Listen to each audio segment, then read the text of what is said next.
All right, Ramos? and we're going with our recording. Good job, Hilda. All right, I'm going to drop here as well in the chat a link to the spring workshop website on the OES website there. There's a video there as well as kind of a PDF version of the PowerPoint. Basically going to be going through the same PowerPoint that consultants are using statewide about the consolidated application. There are a couple of changes in the version that I'm going to be going through just because this program and the system is still in development yet. And so some changes are coming down the pike. So I'm trying to keep it updated as changes come down. The system is still not complete. They are still working on it. We don't have an anticipated go live date yet. Hoping that it will be sooner rather than later. There will be some communication out to the field once it is live, as far as things like date of obligation and some of those other pieces that people need, exercising some flexibility to districts depending on how quickly they can get the system up and running and live. So, and because it's still in development, some of the stuff that's in this PowerPoint may still change as we kind of go forward and run into different developmental needs within the system. So just be aware of that part as well. Nate, just a quick question before we move on. I think that I heard that we were not going to be held to the June 30th date, but our obligation date would still be July 1. That will be determined based on when the system is ready to go. So it's highly possible that there will be some flexibility in that area. It just depends on when the system is going to be ready to go. So I can't speak directly to that, but that's most likely going to be the case. Yes. Okay, thank you. Yep. So as I said, the consolidated application is still in development. Like all of the applications, the grant applications within that are currently housed within the MEGS Plus system, they are all transitioning over to the NexSys system. It kind of was somewhat unfortunate timing with everything else going on at the state right now, but it was one of those things where the old system was no more. So we don't really have an option. We had to kind of continue forward with that. And so we're trying to develop in the middle of a pandemic, which is part of what's causing some of the delays. That being said, we are hoping that there's going to be some benefits here with this new system as we switch over. Primarily having one system that kind of does a lot of different things. So right now, cash management is in a separate system than the grant application system. Those will end up being tied more tightly together within this one system. Also, the big part that kind of ties in a little bit with today is this MICIP interaction. So that we'll be able to connect to information in MICIP and take advantage of that. And I'll be getting into that later, like what that connection looks like right now in the system as we're planning for this year ahead. Also, just being able to keep many of the same features. So some of the stuff that was worked well in MEGS Plus, we're still keeping, but more of an upgraded platform. So based on new programming language and things like that, so that things work a little bit smoother. There will be customized user dashboards so that districts can monitor a little bit easier what's going on within their applications. And then also an application status bar so they can track their progress of their application. And that all kind of ties together just to some improved opportunities for tracking and monitoring applications. So in order for districts to access NexSys, and I see it was dropped in the chat there to the link for this, but there's some steps to go through. And the first step is creating that MyLogin third-party access account. Once that is done, then need to link the MICIP account to MyLogin, so the existing MICIP account that users have, and then finally requesting access to NexSys. And sometimes that works well, sometimes it doesn't. You may need to log in and out of MyLogin between each step and possibly even close and restart your browser just so that some of those changes can be reflected as you move to the next step. If all of those steps are completed successfully, when the consolidated application does go live, it'll show up in the opportunity list for any level 5 users currently authorized within the current ConApp in MEGS Plus. If they're not level 5 users, then the level 5 person will need to go in and re-add individuals like level 4 and below into the application once the application goes live in NexSys. NexSys will have a very similar look and feel in many ways to MEGS Plus. So this is kind of a look at what the dashboard looks like when people first log in. You can see that there will be that list of active tasks. There's a list of opportunities. So those are the things that are available, applications available to a district that they haven't yet initiated. And then there'll be an announcement panel on there as well, and a search feature up at the top to be able to search and find applications within the system. This user dashboard will also be customizable, so districts can kind of move things around and panels around in there to fit their needs as they go forward. The application itself, one of the big improvements is the way that navigation will happen within NexSys. So previously in the application, you always had to go back to the view edit page and then go from there to access different pages within the application. Now there's going to be this sidebar that all of the navigation will be done through that sidebar to the different screens or pages within the application. And that sidebar will have some ability to collapse and expand sections based on the design of the individual application, so that you can get to the sections that you need. So within the consolidated application, one of the first sections that districts will interact with is this grant management section. And that section is going to contain many standard screens, standard for other grants like cover screen, general assurances, important information, and other ones like that. It's also going to have a new grant acceptance screen that will kind of get people started with engaging with the application. And that on the grant acceptance screen, districts will see the available amounts for each grant that they may have available to accept. And then what they'll do is they'll indicate in the next column what amount of that they're going to be accepting. What we're hoping is that everybody accepts the full value right away. And so if you don't, I mean, you can accept less than that, but we're going to encourage you to accept the full value amount that's in there. One of the things that happens with the consolidated application is we have an estimated amount, and then partway through the year, you get a final allocation. And so then what will happen is districts can either choose at the time that final allocation comes in to change the accepted amount or leave it so that they can get approval the first time through and then come back later to do an amendment to accept the final remaining amount. So they don't have to accept the full amount right away. For Title I, because there's limits on carryover, you'll see both the total carryover row and a carryover available. If there's a difference in those two numbers, that means that the district's carryover has exceeded the limit, and then that will kind of be assigned to the district to apply for the waiver to be able to get the full access to all of their carryover. At amendment time, districts should fully accept all available carryover in order for the calculations to work correctly throughout the application.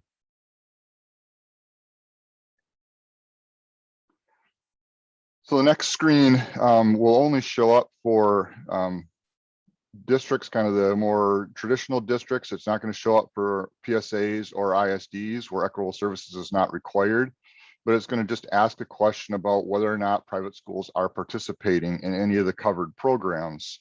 So it'd be Title 1A, Title 1C, Title 2A, Title 3A, or Title 4A.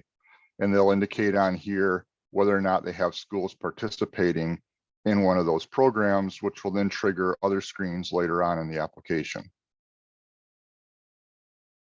After that section, the next section that they come to will be the school information section. Many of these screens were formerly part of the Title I school selection. The Title I school selection doesn't exist anymore. It's all merged into a single application and everything's tied together. Some of these screens also existed in Equitable Services worksheet, and all except the only people that will still need to do an Equitable Services worksheet are those that are part of a Title III consortium. I'll talk about that more later on.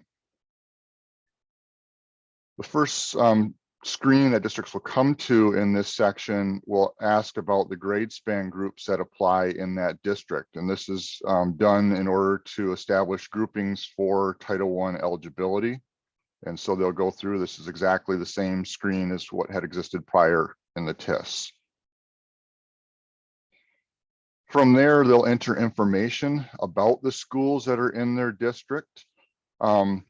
This will be pre-populating information coming out of MSDS fall count, as well as information that's in EEM.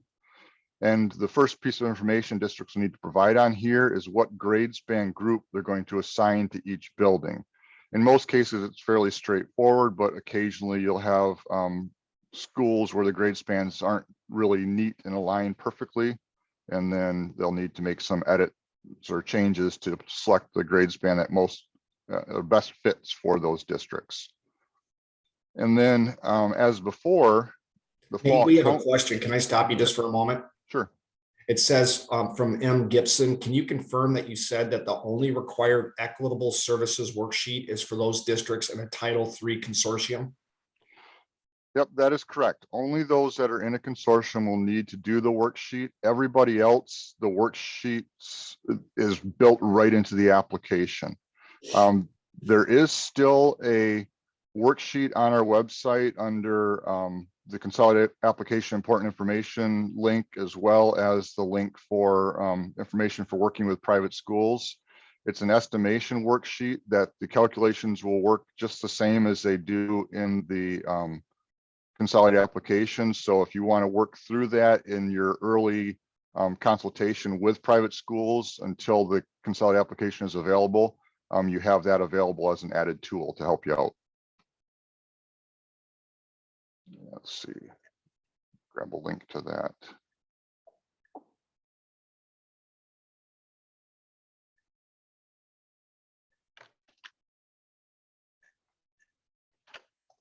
So here's a link to the Consolidated Application Important Information screen on our website. In there, you'll see the estimation worksheet for Equitable Services. You'll see the Title III Consortium worksheet.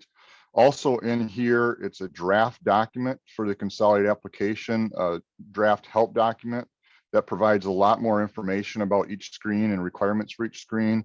You can read through that. If you have questions or concerns about anything you read in there, feel free to let me know.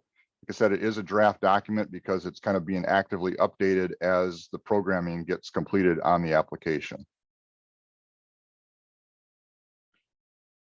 So the fall count data is entered in here.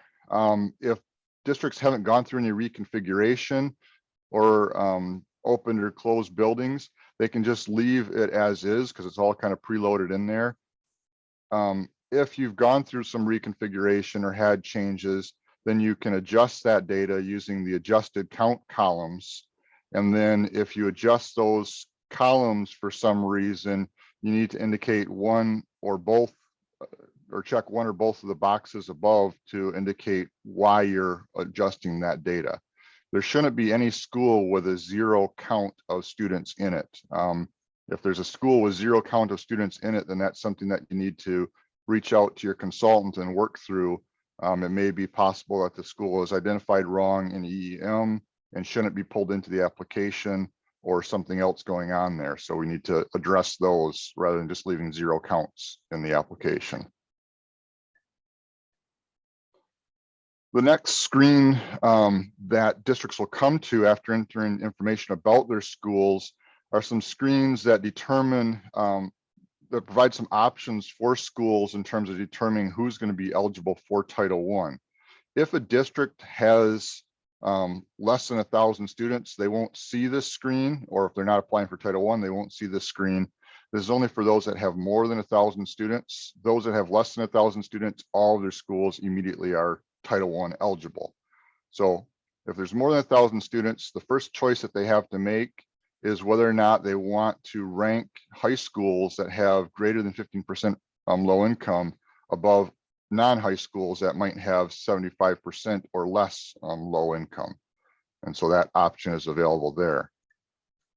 The second part of this screen is where districts will choose how they want to group their schools for kind of comparing them and determining who's going to be Title I eligible.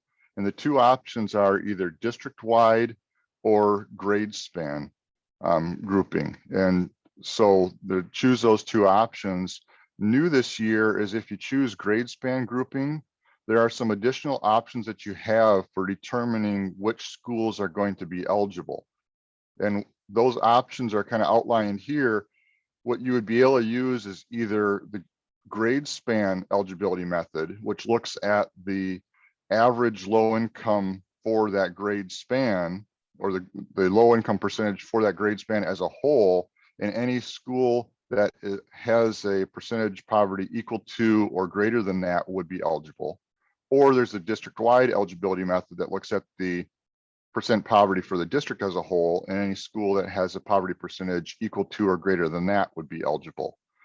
So you can see in this case, in that K5 group, their low income percentage for K5 was 65.7, but the district was 52.44. So using the district average allowed more schools to be marked as eligible. Whereas in the 6-8 grade span, the lower poverty percentage was the grade span one. So this district chose to go that route. They can also choose just not to serve an entire grade span if you're using grade span grouping, and that would be indicated in this column. The final choice that they have on this screen is to mark all schools eligible that have at least 35% of their children coming from low-income families. And so that would then make any of those schools with that percent poverty or higher eligible. So based on the choices that they make on this screen, the next screen that they come to is the Title I eligible screens. So this year, this screen is going to list all of your schools instead of just those that are Title I eligible. But it will also show the groupings based on the decisions that were made earlier to apply and show which groups the schools are part of to help better support decisions about who's going to be eligible and who's not going to be eligible. And then as they work through, one of the options that we have is to make skip schools. And a skip school is a school where rather than using Title 1A funds to fund a Title I program, they're going to use 31A funds to fund a Title I-like program. And a skip school, they would use that so that then they can serve a school lower down on the rank order with Title I funds, because they're kind of adding 31A funds to the pot of Title I funds. So the way that would happen is they would check that skip schools column. And then new this year, you would choose a program type for those skip schools. So previously, we only really allowed you to run a targeted program in a skip school. You can now run either a targeted or a school-wide program if the school district or if the school has gone through the transition process to become school-wide. They can use the 31A funds to provide a school-wide like program in that school.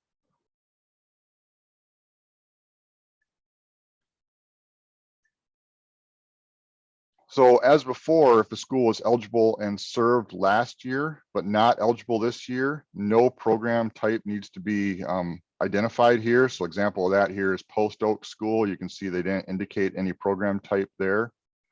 However, if they want to serve a school that was eligible and served last year, but is not eligible this year, they can still do that. We previously referred to that as grandfathered. But the way that they do that this year is you're not checking that the school is grandfathered. You would just indicate a program type for that school. So in this case, Beekman Center, you can see in the current year Title I eligible column, they're not checked, they're not eligible. But last year they were eligible and served, and therefore they can serve them again one more year, even though they're not eligible. And then as before, if a school is kind of at the bottom of the rank order, and it's eligible for Title I this year, but the district doesn't want to serve that school, they can simply select unfunded, and then that school would not be considered a Title I school, would not be funded. So in this case, the J.W. Sexton School, you can see that they were eligible this year, but the district decided not to fund them And so it's unfunded. The next school or screen for those schools or districts that have private schools that they're serving is the data on private schools screen. So this used to be part of the Equitable Services worksheet. On this screen, you would add all of the schools that are part of the district. And then you can choose to kind of either delete or add rows as needed on here, and then indicate what programs each one of those schools are participating in, and then applicable student counts based on the programs that they're participating in would be added on this screen. If the district has private schools that are participating in Title I-C or Title III, that's the migrant, English learner, or immigrant programs, they will need to provide some district information on the screen about their student counts for the district for each one of those programs. So after gathering all the information about schools in the district, the next section that we come to looks at transferring of funds and carryover funds. So in this section, the first screen that we come to will be about new fund transfers. So I see a question popped up.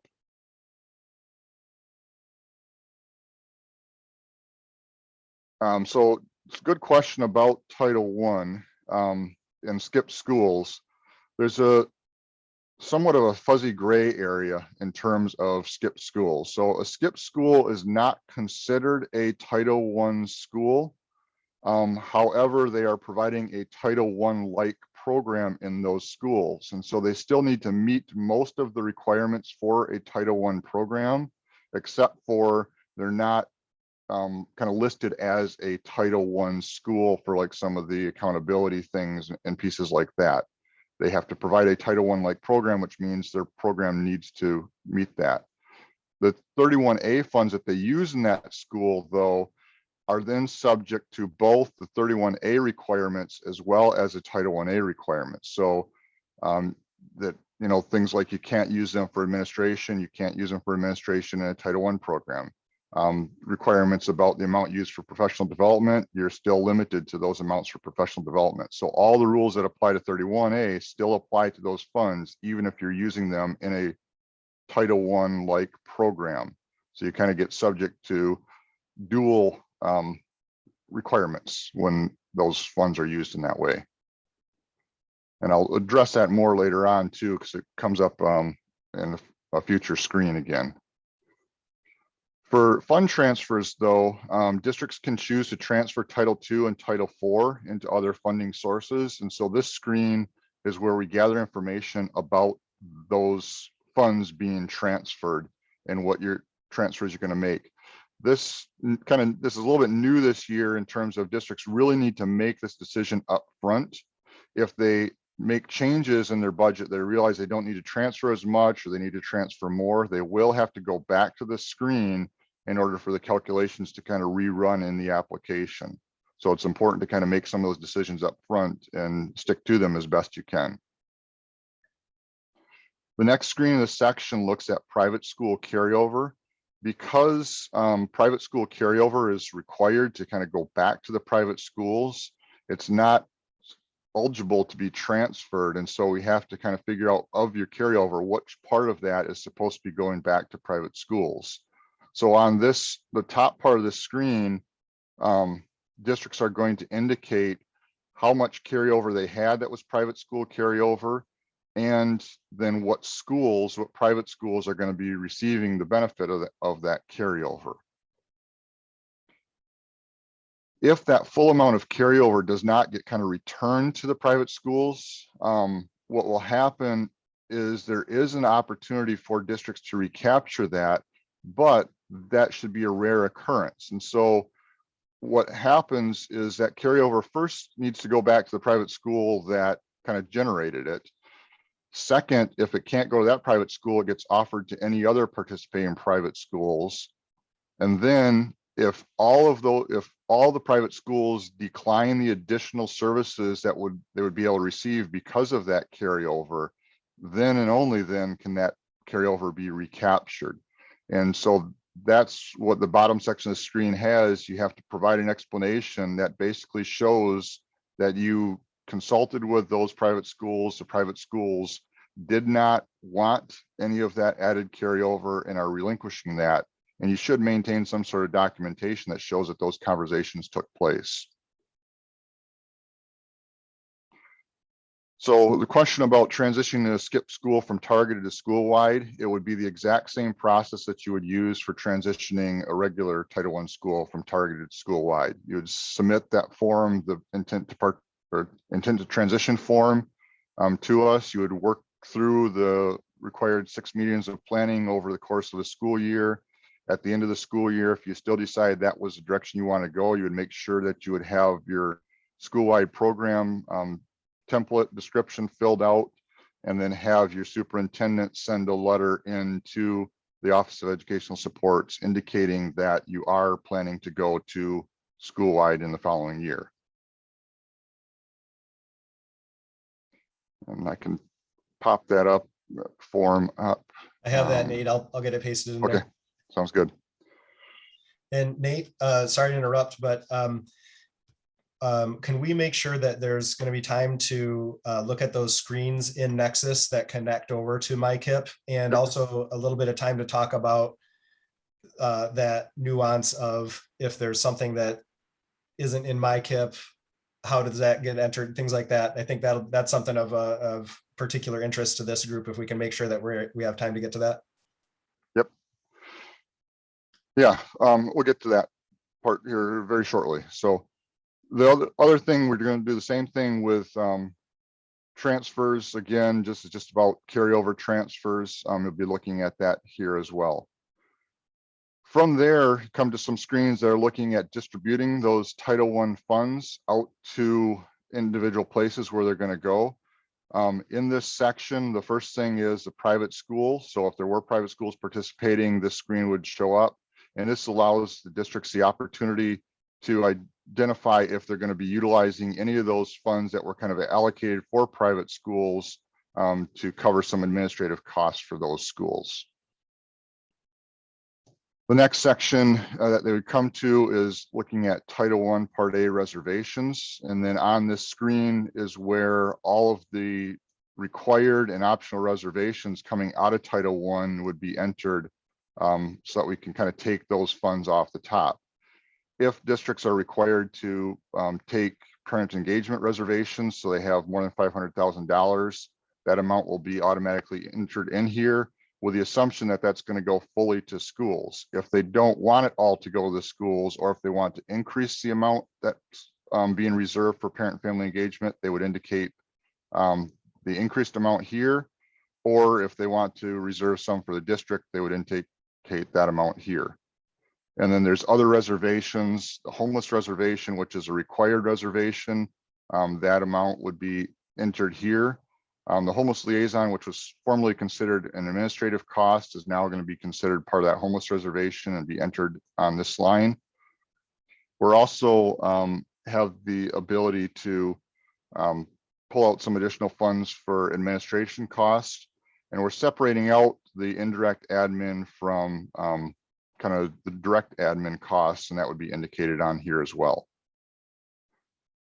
There is also an ability for those districts that have neglected facilities to pull out funds to provide additional services to those neglected facilities. And that's where the indirect goes. The bottom section of the screen looks at reservations on carryover. The base assumption is that all of those reservation or all the carryover is going to be distributed back to individual schools. If for some reason that's not going to happen, so for example, you might have carryover that has to go back to parent involvement, you would indicate that on this line. Or if there's other things that you want to do, so you want to use additional amounts of carryover for district level parent involvement, you could enter that here.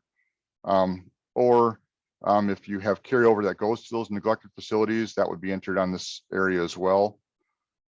And then the bottom of that screen shows sort of a summary of all of the reservations that were made out of those Title I funds. Then we come to the individual schools, and this is where you would indicate how much funding each school is going to get based on this kind of per pupil formula. And so you'd and also looking at the rank and serve here. There's not really a whole lot of changes to this screen except for some added error checks to make sure that 31A funds are not being allocated when they shouldn't be. In part because of what kind of discussed earlier about the challenge with sort of using 31A funds in a Title I like way and then being subject to 2 sets of rules rather than just one. It also creates added work for a district to create added budgets when they don't need to create those budgets for prior approval. And then there's a checkbox at the bottom here to kind of, again, drive home the fact that 31A funds that are used for skip schools or to meet rank and serve requirements must be supplemental to the funds those schools otherwise would have received. Following that screen, there's one other new screen about school level budgets. And on this screen, this is where districts would indicate how each school level budget is going to be funded. So if they did transfers, they would be able to indicate how much is coming from different funding streams in order to make up the total school level budget for that school. The next screens that we come to look at administrative costs. So again, those administrative decisions have to be made beforehand.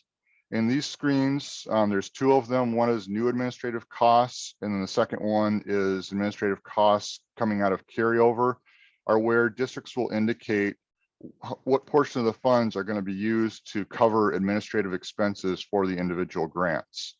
If there, for some reason, those amounts change, they will have to return to these screens to make changes to those amounts in order for calculations to work correctly.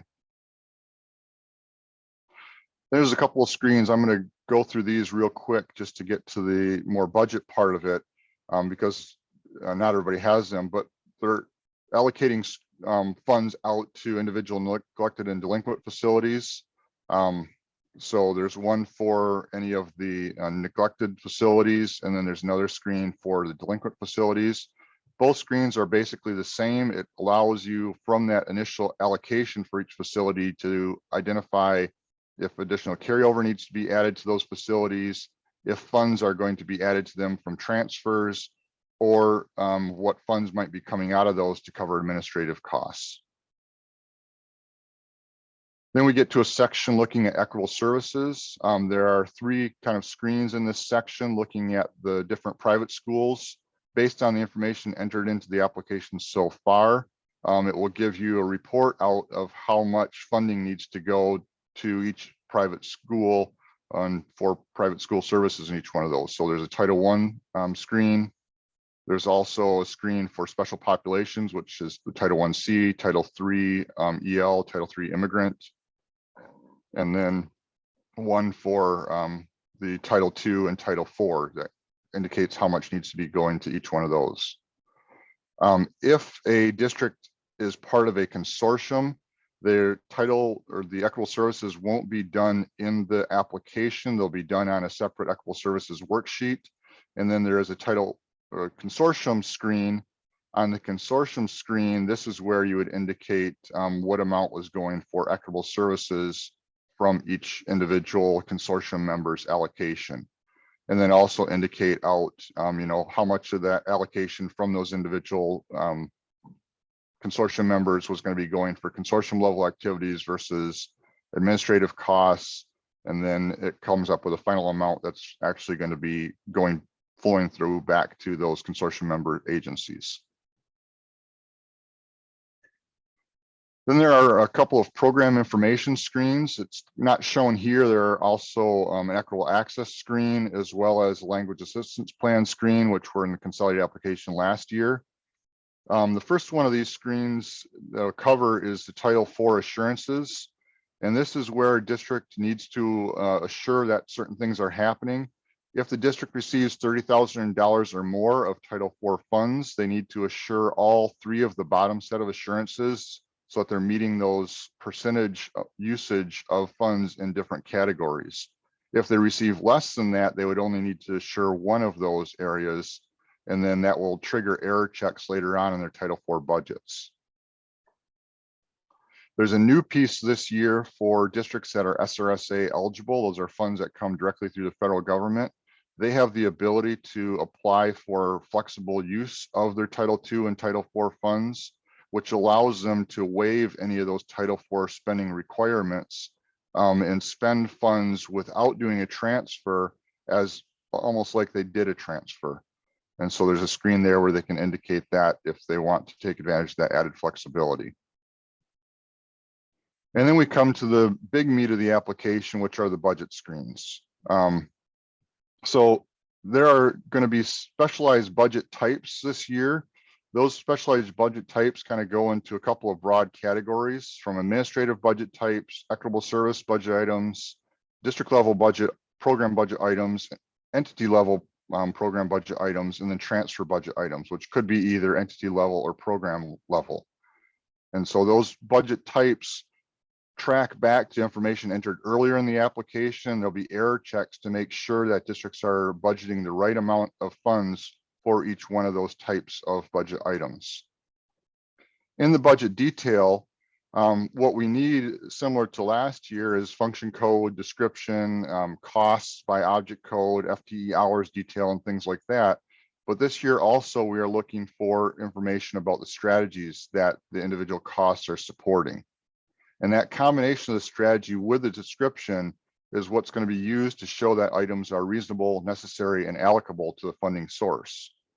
Still need to keep descriptions concise, but they really need to make it clear why items are being included and what the direct outcome of the expenditure is going to be.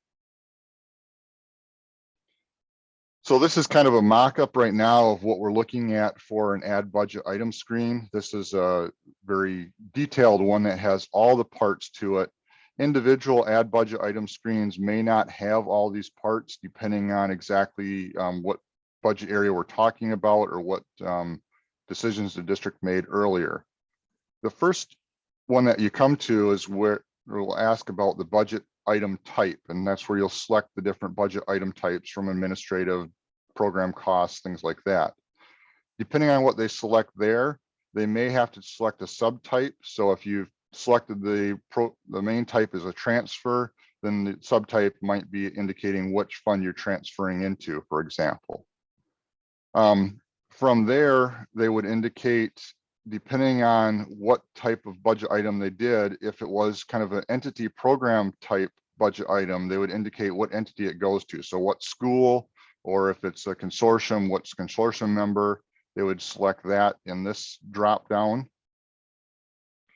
And then this drop down is where all of the information from MICIP coming over that's applicable to the budget item would show up. So if they selected an entity budget item type, only those strategies that are associated with that entity would show up here.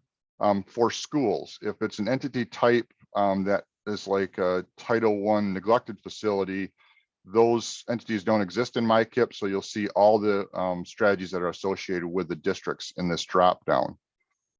From that drop down list, there will also be an other option. So if the strategy that you're trying to support with this request isn't in MICIP, you'd select other. And then at that point in time, this box for other strategy description is where you'd put in the name of that strategy that you're supporting that wasn't in MICIP. From there, the next section, if we're talking about a Title IV request, you'd have to indicate which of the 4 focus areas that request aligns to. Kind of new this year, you can actually choose multiple focus areas, so it doesn't have to just be one. Some request cross-cut multiple focus areas, so you can do that. And then after that, depending on the type of request, like Title V requests are going to require you to identify what sort of authorized activity type they fit into. The bottom part of the screen, you'll see a drop down there for activity. So if the district had selected a strategy out of MICIP that the budget item aligned to, then this activity drop down is going to be available, and it will list all of the activities that are associated with that particular strategy. And when the district selects that activity, drop down, that information about that activity will pre-populate the description field below. And that information then will remain editable. So if they have to put additional detail for that activity to provide some of the more fine-grained details necessary to get a budget item approved, that's where they'd enter that in. If the activity wasn't listed in MICIP, then this is where, again, districts could just enter in an additional activity that may not have been entered in MICIP. And then from there, the districts will enter in the additional function code details, as well as all of the other salary benefits and purchase services and other fiscal details related to those budget items. Nate, I have a quick question here. Yep. Someone popped a message over to me and was wondering, no matter how we, let me see if I can phrase this right. No matter how we put or we indicate our activities, or excuse me, our strategies in MICIP, those are going to pull over, right? So like if we select certain buildings or whatever we click is going to come over. Whatever strategies we put in is going to come over and be available here. Is that correct? Yeah, on that part, it's going to depend somewhat on the type of budget item that they have. So for almost everything, what you're going to see is all of the strategies that that district has put in that are either maintenance strategies or kind of active strategies. They're going to show up there on the list. So any of those that are kind of more active strategies or maintenance strategies are going to show up on the list. That will be filtered down a little bit. If we're talking about a school level budget, school level budgets will only show those strategies that have been associated to that school. So that's the only place you'll see a narrower list. Okay. If for some reason you took a school off from being associated with a particular strategy, you won't see that strategy. So that makes sense. And it's just another good reason to pay attention to what schools you're selecting for your activities, like we talked about today in our session earlier. And Nate, we do have an 11:30 stop time. So I wanted to let everybody know that it's okay for them to head out. And if Nate wanted to finish up, for anybody that's able to stay, you're welcome to stay, and I will be recording it. So if you need to leave, you can pop back to catch the recording of the last little bit that we need to talk about today. So just wanted to put that out there, that you won't have to miss anything if you need to go out. We're recording everything. So the other thing to mention with this, what they're setting up is kind of a nightly update. So whatever changes you make in MICIP would then be available the next day in the consolidated application. So if you don't initially have the linkages, you can still create the full budget item and do all that work to create the budget item. And then you can come back into the consolidated application the next day after you've created something in MICIP and then create the linkages in there, just to sort of show that things are linked a little bit better. And the same thing happens, I mean, even later on as you're making modifications to the consolidated application, if you don't get it approved right away, or even at amendment time, you can make additional changes to create additional linkages that maybe didn't exist right away when you first submitted your budgets.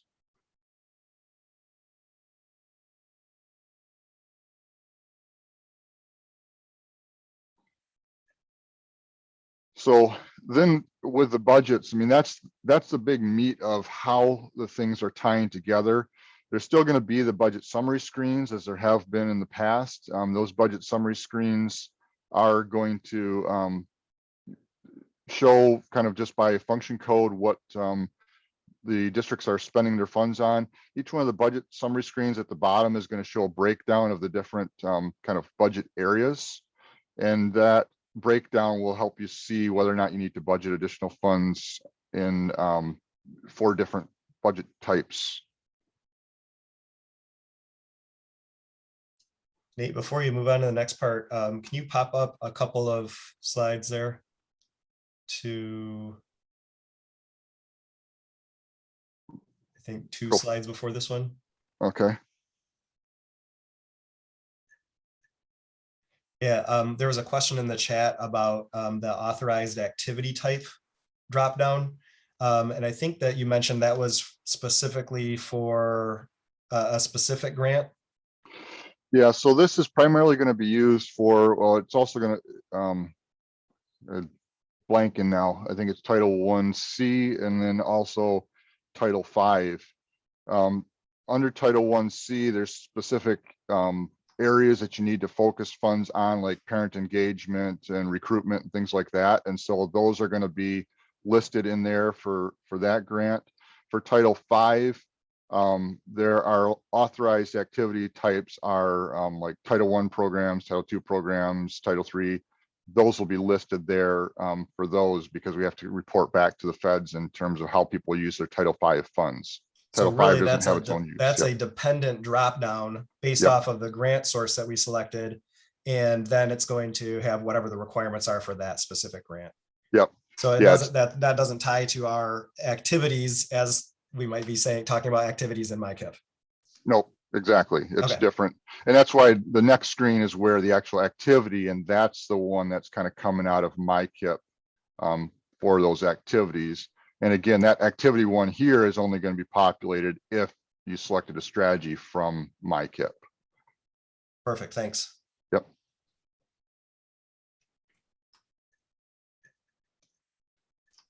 So the other piece that's going to be available is this budget detail screen, which is going to have some added functionality to do sorting and filtering, as well as exporting to Excel. This doesn't show it well because they're still developing it, but there'll be additional columns here based on some of the other detail about the individual grant requests. So you'll be able to sort and filter based on those columns and create sort of specialized reports around different pieces within those columns. So for our grant, what we're asking is that the descriptions that show up here are going to be a combination of the budget or of the strategy and then the description field off the budget add budget screen. So the first part will be the strategy name, and then it will follow up with the description from the budget screen. So conceivably, you could sort on a particular strategy, and then all of the ones that have that strategy name within their title will only show up on there, which will allow you kind of export out what funding you're actually spending on a particular strategy.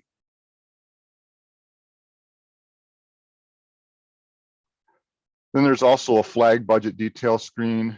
This is where districts can go in and look at the exact flagging that consultants have applied to different budget items, to whether or not they're approved or unapproved. And they can again sort and filter based on their status as being approved, unapproved, or modifications required. And they'll be able to see what those statuses are, as well as any comments that the consultant may have left for them about what changes need to be made to those grant items. When they click on the actual name of the grant item, that's where then they would be taken to that budget detail screen and would make all their changes and edits there. Then there's some methodology within the application to communicate back and forth. That communication happens through kind of the note button that's on each screen. So there's most all screens, there'll be this button for a new note. And when that button is pressed, you'll see a new note pop up on there. And then to add attachments to notes, you can click the little attachment icon. And once the note is complete, to send or save the note, you would click on the appropriate send or save icon. All notes then get kind of pulled into a notes screen that's in the tools section of the application. So you'll see all notes from the application there. And then districts can choose to add a new note on this screen as well, just by typing in a new note at the top, or an existing note, that one that's kind of highlighted in blue. If they want to reply to that, or if the consultant wants to reply, there would be an option to kind of do a threaded reply to those notes as well. So that's kind of a quick run through of the whole application, really looking at merging together these three documents, the TIS, Equitable Services Worksheet, and CONAP, into one seamless application to help reduce errors and duplicate data entry. Added in many other error checks to reduce application errors, some simplified navigation through the application. And the big thing for this group is linking that MICIP to the application so you don't have to do duplicate data entry. If you've got a strategy, you've got activities for that strategy, you'll be able to pull all that information into the consolidated application and show how each one of your budget requests link over to strategies that you may have. And then that linkage or that inclusion of the strategy adds additional support for why those budget items might be approvable. So I have just a couple of things to add based off of some questions that I regularly get. One of them is around the funding. So as we'll see in our next section, under your strategy, when you're able to discuss how you want to fund that strategy and those sorts of pieces, that's really in MICIP. That is just a planning platform for you to think about how you might fund that. And so you can kind of play around with that. You can do calculations. You can think of different ways to blend and braid funds and all kinds of stuff. But that doesn't transition over into MICIP or into NexSys. So, while we will be able to pull over those strategies and activities that we have in there, the funding doesn't pull over, and that's by design. You know, they really want that. I mean, you saw the complexity of all the things we had to figure out before we could start to think about how we could spend the funds. And so really in MICIP is just for planning purposes. So that was one of the main things that people talk about quite a bit. And then Nate, could you just briefly go over, knowing that we just have to have one goal in MICIP this year, that there will be many things that we're putting into our consolidated applications that aren't going to tie back to MICIP. And I know you mentioned that kind of briefly on the previous slides, but could you just go over that process a little bit to help everybody understand that piece? Yeah, I guess the first thing to kind of mention with that is really, it's not part of our review protocol to guarantee that something that you're funding in your application is in MICIP. There is definitely an advantage of having it in MICIP because it shows that you went through a robust needs assessment process, root cause analysis, and strategy selection process. And so you're not just kind of pulling things out of thin air, that there's a justification behind what you are funding. But it's not part of the review protocol to say that that's there. We still are looking for everything that you put in there to meet the intent and purpose of the grants to be reasonable and necessary. And so that's where there is some flexibility in the system to be able to add in additional things that may not currently be part of your MICIP plan, especially as you're beginning to get familiarity with MICIP and slowly adding and fleshing out those plans over time. As I kind of mentioned, though, you do have the opportunity as you make changes to your budgets, through amendments or through modifications, to indicate linkages as you create and add more information into your MICIP plan. But that is not an expectation that everything is going to be linked right from the beginning. And so just, kind of want to set people's minds a little bit at ease with that part of it. The linkage that we have now is primarily designed for the convenience of the end user, so that you're not places that you can just pull in information. If you've already done the good thinking and so on, you can pull that information in. So I'm not sure if that answers all part of that question. Or I think that's great. I'm getting my connection is unstable message. Can you guys hear me? Okay, good. All right, Nate, I can't thank you enough for coming over and running through that with us. What a bunch of work to get that set up. I can say that every time that I see a demonstration of it or another presentation, there's more and more new stuff that's going to make our lives easier for those of us that have to be on the improvement side and then on the consolidated application side. So I know this has been a monumental undertaking. So thank you for all of your work with that and everybody else that you're working with on that. Thank you. All right, I'm going to go ahead and call it a day at this point. So thank you for those that were able to stick around. And otherwise, this is all recorded, and I'll get this recorded up as soon as I can. Dave, we're done for right now then? Yes, Okay. we are all set. All right. All right, Have thanks, a great everybody. afternoon, everyone.